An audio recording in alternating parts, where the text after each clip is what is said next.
Friends আসসালামু আলাইকুম, তোমাদের সালমান ভাই আব্বাস সিদ্দিক ভাইজানের আশা করি তোমাদের ভালো লাগে। ভিডিওটা দেখো, শেয়ার করো। দেখো ভিডিওটা চালু করছি ভাই। আমিও ছোটবেলায় আমার ছোটবেলা বলতে কি আজ থেকে ধরেন না 10 বছর আগের কথা বলছি, আমারও জমিনে পা থাকতো না। এখনকার ছেলেদের যেমন পা থাকে না, আমারও জমিনে পা থাকতো না, উড়ে বেড়াতাম। কথা বুঝে আসছে? উড়ে বেড়াতাম, মা ডাকতো, বাপ ডাকতো, বুঝাতো, তার কথা কে শোনে? রক্তের গরম, উড়ে বেড়াতাম।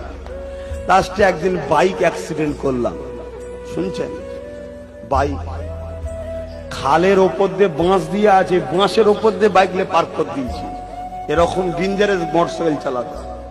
একদিন ছেড়ে দিয়েছি, দাম করে দিয়ে একদম চিৎকার।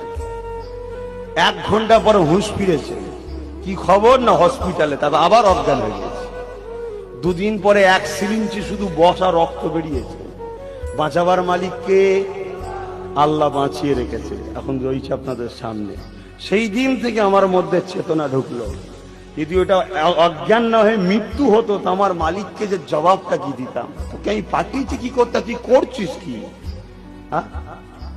তোকে আমি পাঠালাম কি করতে, করছিসটা কি? সেই দিন থেকে আমার কিন্তু চেতনা আল্লাহ দিয়েছে। আল্লাহ দয়া করে আজকে পরিবর্তন করেছে, আরো যেন করে। তোমাদের কাছে আজকে রসুলের দিনের গোলামি করতে এসেছি।